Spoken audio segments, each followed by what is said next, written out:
In the beginning, yesterday, Mark was mentioning the difference between general accounting and credit collection, O2C. And I have a question. Who loves good food? Wow. And how often do you go in a restaurant? Once a week? Twice a week? Once a month? Is it regularly? Just tell me, who goes to a restaurant once a week? Not so many. But we love to go out, have a glass of wine in a decent restaurant, and we also love to be served well, right? We would probably not enjoy the food if the service would not be equivalent, right?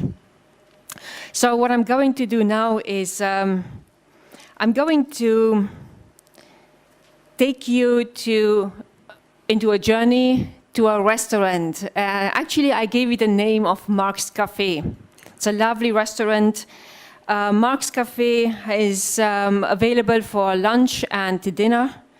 You actually can eat in Mark's Cafe really specialties that you have not had before. Mark's Cafe is actually established in a very special place, and this special place, I gave it a name and I call it AC Land. As part of this exercise, I would really like you to put yourself in the situation. Just imagine you're going to a restaurant and just enjoy the journey I want to bring you through. We have here Carlo and Wendy. Carlo is the chef. He's running his kitchen and he's running the restaurant. Carlo is actually a very well-trained, highly skilled professional cook. He's also a food scientist. And he has a very good sense for business. He has his costs very well under control. And also, he is very creative with his plates. And he is actually multitasking. He believes from himself that he is a very good multitasking cook. Carlo has been trained and skilled to a professional cook. And he is proficient in all aspects of food preparation. You can actually expect everything from him. Today, we are actually seeing Carlo in his favorite position. He actually achieved the ultimate what you can achieve in a kitchen. He's a master chef. I believe you're familiar with the French expression of a chef. If not, you will along the way. He actually is, as I mentioned earlier, he's running the kitchen, which includes menu creation, which includes also he's managing his kitchen staff, he's managing the restaurant staff, he's managing for the purchasing of the inventory, and he's controlling raw material costs. Next to him is Wendy. Wendy is, he actually hired Wendy because, what do you think, why he hired Wendy?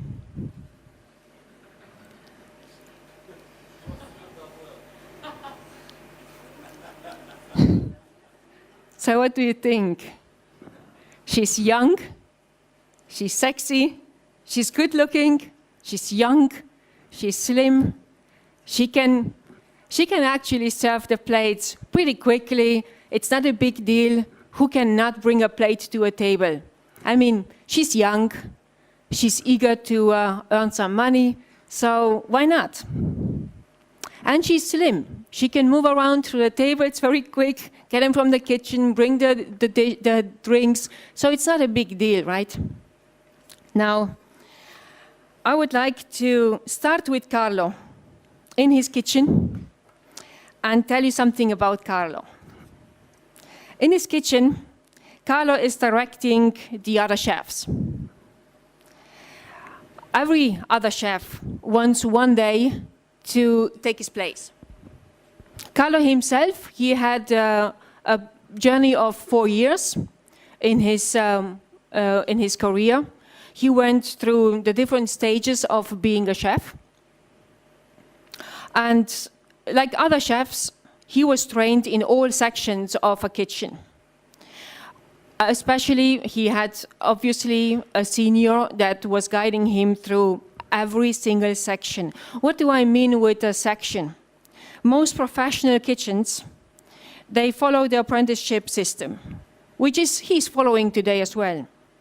And this means that he started to specialize himself in one direction only, which means a specific area of food preparation. Just let's take the salads. What is to learn about salads? Creating salads. Come on. So anything special about salads?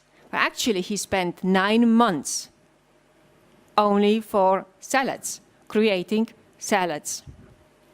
After these 9 months, Carlo went another 9 months to create sauces, all kind of sauces.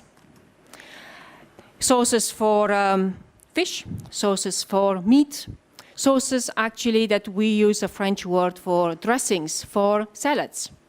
9 months. For Carlo, the best thing about working in a kitchen was the amazing, well-organized, nearly military structure. Carlo was impressed that from the beginning of his career, his title was chef. Chef de partie, demi-chef, chef de cuisine. Because of his title, he had many direct reports. So even during his apprenticeship, he was actually a chef. He did not have to peel, wash, or cut vegetables, only in his first year, but this is not to be mentioned. This is just when he started his career. But you know, when you're working in a big kitchen and you're responsible for only one section and you just passed your first year, you get a title chef from this particular area, and you can actually have your own commis, which is the name of someone that starts in the kitchen to clean, wash, scrub pots, clean the kitchen. The profession offered him the opportunity after a year to make a lateral move to chef of another section. And he believes that this is a dream job for him. He could, during his apprenticeship and later on, fill his wallet with money because he was earning a lot, especially because sometimes he had to work also in the evening hours, in the weekends. But it didn't matter because he had his colleagues, he loved to be in the kitchen, and he could fill his belly whenever he wanted. He could also be creative. Because, you know, when you have, for example, to create salads and you make them nicely colored, this looks better, it gives you joy, and it gives the guest joy. Carlo loves being a chef. He has no stress, not unnecessary interaction with other people. He's only with his own people in the kitchen. And he is obviously a chef, which actually puts him in a position to command a very high salary. It wasn't difficult for him to find culinary education, because actually pretty much every university and business school is providing education in becoming a cook, a chef. Now, when Carlo hired Wendy was 22 and she was studying business administration. She was desperate to have a job to finance her study. She didn't think that bringing some plates to a table is a terrible idea. So she actually said, you know, why not? Carlo is offering me this job, so why wouldn't I take it? So as a server, she wasn't earning much, but it was sufficient for her to have some money in her pocket next to what she was getting from her parents. So she told herself this would only be temporary. Now I would like to show you Wendy's letter. She wrote me a letter. Actually, this letter she sent later on to her boss, which is not Carlo, but the boss of the whole organization under which the restaurant is falling. And Wendy is writing, I got blamed by Carlo and by the guests for nearly everything. Nothing I was doing was good enough. With my schedule, working nearly all weekends, I have no social life. I thought the job was easy. Man, was I wrong. I lacked nearly everything. I did not know how to hold the plates properly, and yes, I admit, I dropped food from my plates while walking to the tables. I even shifted some food away because I couldn't carry the plates. I had to explain complex dishes in a weird language that I did not speak. Have you ever heard of something like Chateaubriand? Sometimes the restaurant was so crowded that I forgot to cash out some guests or let them wait for ages before I brought them the menu. If you think that this is funny, it isn't. Worst of all was the after work, cleaning the restaurant and tables until midnight and beyond. Most difficult for me was reconciling the cash.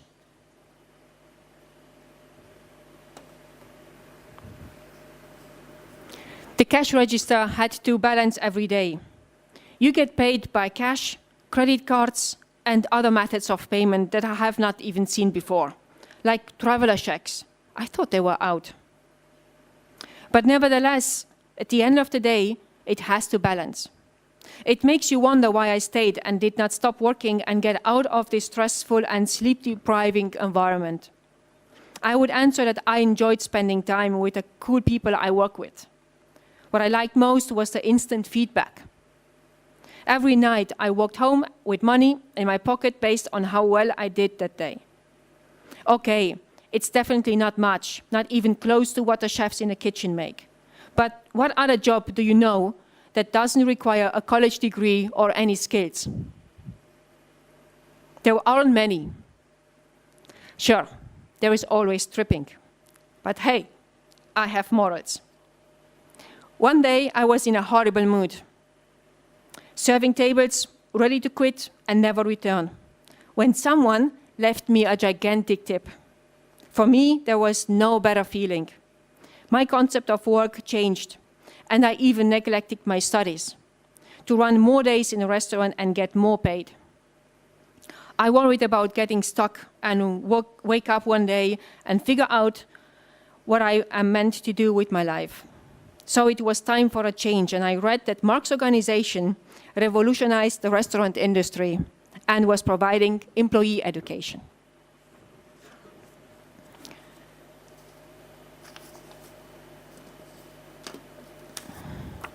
In parallel to this, I would like to show to you Angela and Charlie.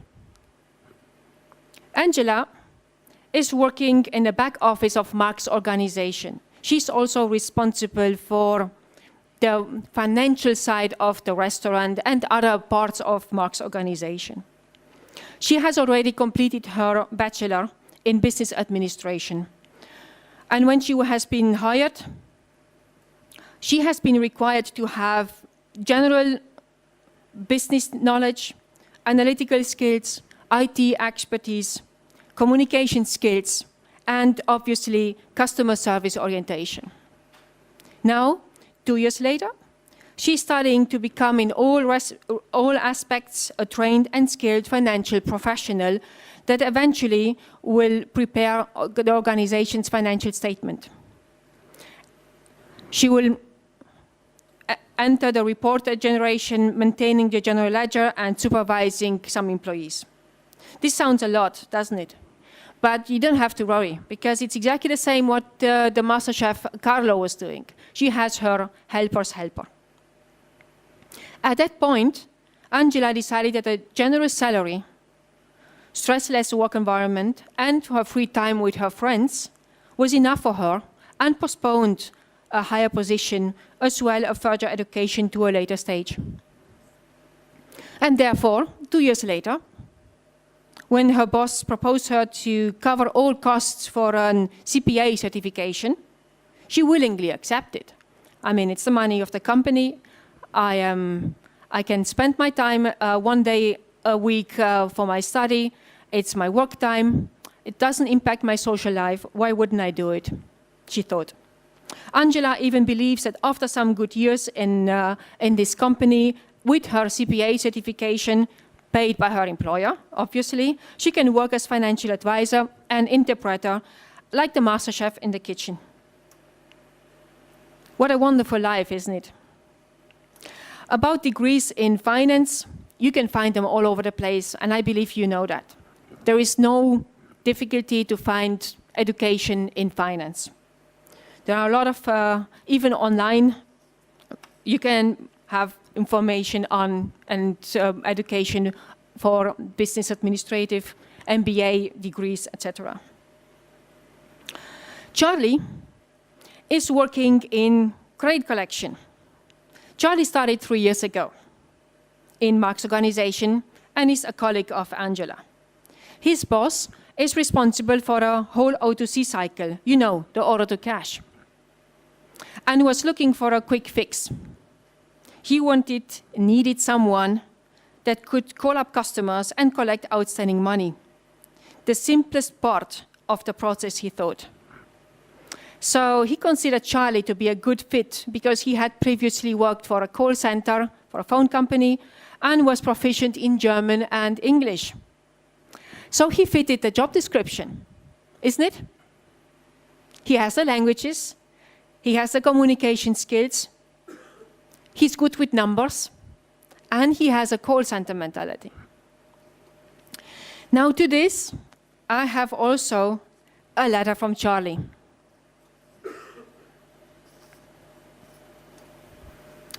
So Charlie said, my title is now credit analyst. It seems to me that in credit collection, my work starts at the end of the tail. After customer has been created, goods shipped, services provided, and invoices created, my job begins. I've been told that I need to do the same as in my previous job. Be nice when customer call me. Now and then call a customer myself. Use my German and English language skills. For all these tasks, I was offered roughly the same salary as a call center employee. But I liked the change in my job, so I was excited. It sounds better to be a credit analyst than a call center agent, doesn't it? When I first started calling people, I felt odd, as they were telling me that they are not the right person to talk to. They were mean to me on the phone. They were saying that the company was treating them unfairly. I have told you that after only a week, I felt exhausted. In my first 3 months, I understood that my tasks had extended to also matching invoices with others, making reconciliations, endless calls to coworkers, to understand a customer's rude rejection to pay me, and I got involved in the customer creation and cash application process. This was not a 9-to-5 job. If I wanted to be at least a bit successful, I needed to put more hours in my work. I tell you, I had no clue of how to read an invoice. What is pricing? What is a credit note? Why being paid in US dollars was wrong when a company invoiced in euros? I had customers telling me that they had already paid. So I had to dig and dig to find that they truly paid. But our cash application team had applied a payment to the wrong customer. Oh my God, what a mess. I had the chance to know and meet everyone in O2C. And I was desperate to lose the connection because I needed them, as only they could help me to do my work.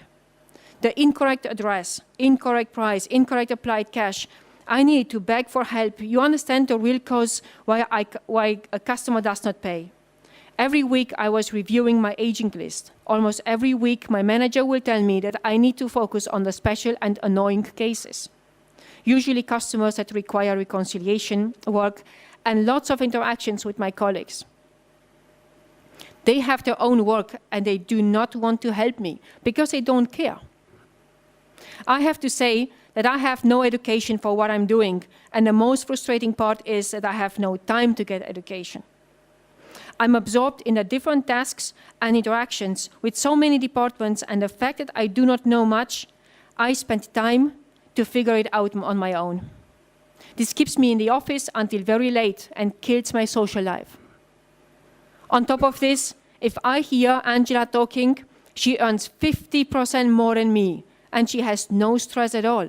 Arrives in the office at 9, leaves at 4:30 p.m., and gets her education paid for. How do you think I feel? In contrast, I do not dare ask my boss to give me an education because he always seems unsatisfied with me. He's always complaining that I could do more and better. Yes, right. You're asking yourself why I'm still working here. What other job do you know that doesn't require a college degree or any skill? Only interpersonal skills, like language and good with customers? But I need to change my life. So I approached my boss.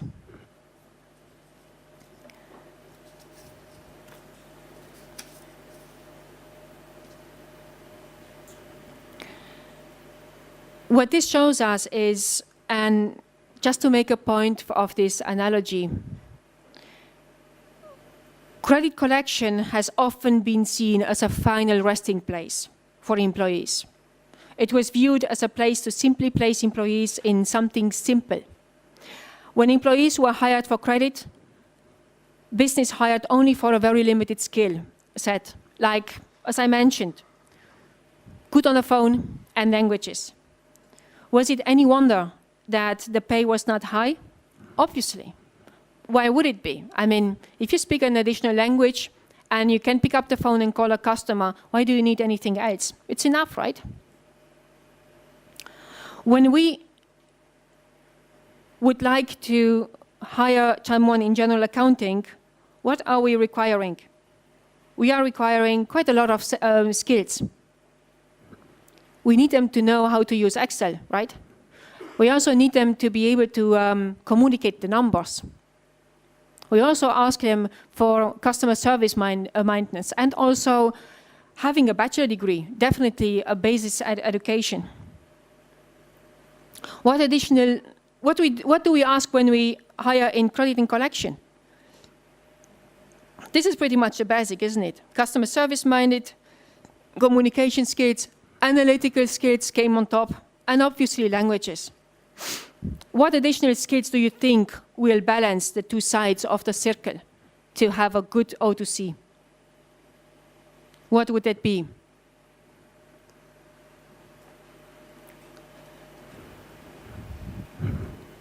Would that equate better so that we can balance the O2C together? Having accountability, training. So I brought this to you as an idea of putting more value into credit management, O2C, to balance both parts so that we do not see the general accounting more important than the credit and collection analyst, credit and collection support. So thank you very much for your attention.